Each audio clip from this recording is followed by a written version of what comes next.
The harrowing scene in Haiti yesterday, where at least a dozen criminals were beaten and burned to death by police and a mob of bystanders, is just the latest tragedy in a nation that is spiraling further into a humanitarian crisis. It's been a long time coming. /n/n This tragedy began hundreds of years ago with foreign exploitation and meddling, and a system of corrupt and dictatorial rule by the Duvalier dynasty.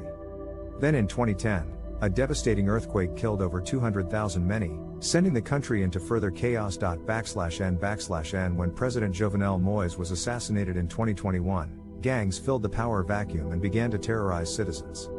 In the first 3 months of this year alone, there were 531 killings, 300 injuries, and 277 kidnappings, mostly in the capital of Port-au-Prince, due to gang violence.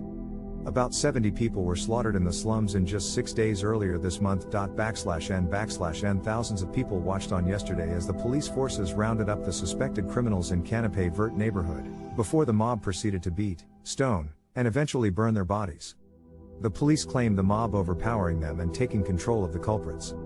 What's more disturbing is that 2 of the victims were children. /n/n The United Nations has called for the deployment of an international specialized support force, and the British diplomat Jonathan Powell has been brought in to attempt to break the political deadlock. Though hundreds of years of chaos has impacted this nation, many still cling to hope that Haiti can rise out of this nightmare. /n/n Instability and corruption have caused suffering, hunger and bloodshed for too long.